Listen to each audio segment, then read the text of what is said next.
നമസ്കാരം, ഇത് IBN മലയാളം. കോഴിക്കോട് അരിയിടത്ത് പാലത്ത് സ്വകാര്യ ബസ് മറിഞ്ഞ് അപകടം. വിദ്യാർത്ഥികളടക്കം 30-ലേറെ പേർക്ക് പരിക്ക്. 2 പേരുടെ നില ഗുരുതരമാണ്. പരിക്കേറ്റവരെ ആശുപത്രിയിൽ പ്രവേശിപ്പിച്ചിട്ടുണ്ട്. കോഴിക്കോട് അരിയിടത്ത് പാലത്ത് പുതിയ ബസ് സ്റ്റാൻഡിന് സമീപത്താണ് അപകടം.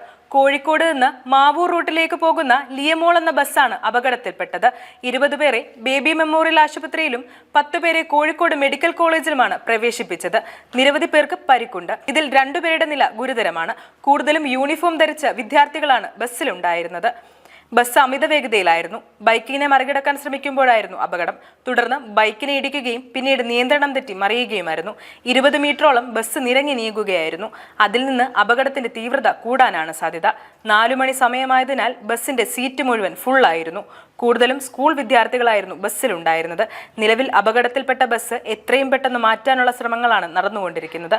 പോലീസ് ഉദ്യോഗസ്ഥർ, ഫയർഫോഴ്സ്, നാട്ടുകാർ എന്നിവരുടെ നേതൃത്വത്തിലാണ് അത്തരം സേവനങ്ങൾ നടക്കുന്നത്. എന്തായാലും അപകടമുണ്ടായതിന് തൊട്ടു പിന്നാലെ ബസ്സിലുണ്ടായിരുന്ന മുഴുവൻ പേരെയും പുറത്തേക്ക് എത്തിച്ച് ആശുപത്രിയിലേക്ക് മാറ്റിയിട്ടുണ്ട്.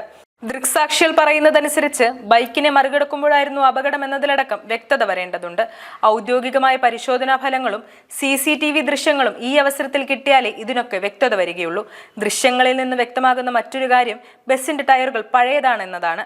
അതുകൊണ്ട് തന്നെ ബ്രേക്ക് പിടിച്ചപ്പോൾ കിട്ടാത്തതായിരിക്കാം ഇത്തരത്തിലുള്ള അപകടമെന്ന് കൂടി മനസ്സിലാക്കേണ്ടതുണ്ട്. ഇനി ബസിന്റെ ഫിറ്റ്നസ് അടക്കമുള്ള കാര്യങ്ങളിലേക്ക് പരിശോധന നടത്തേണ്ടി വരും. ബസിന്റെ മുൻഭാഗം മുഴുവൻ തകർന്ന നിലയിലാണ്.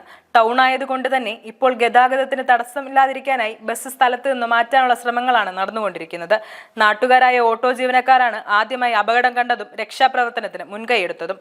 എന്തായാലും തീവ്രമായ ഗുരുതര പരിക്കുകളില്ലെന്നാണ് ഇതിൽ നിന്ന് മനസ്സിലാക്കേണ്ടത്. News desk IBN Malayalam.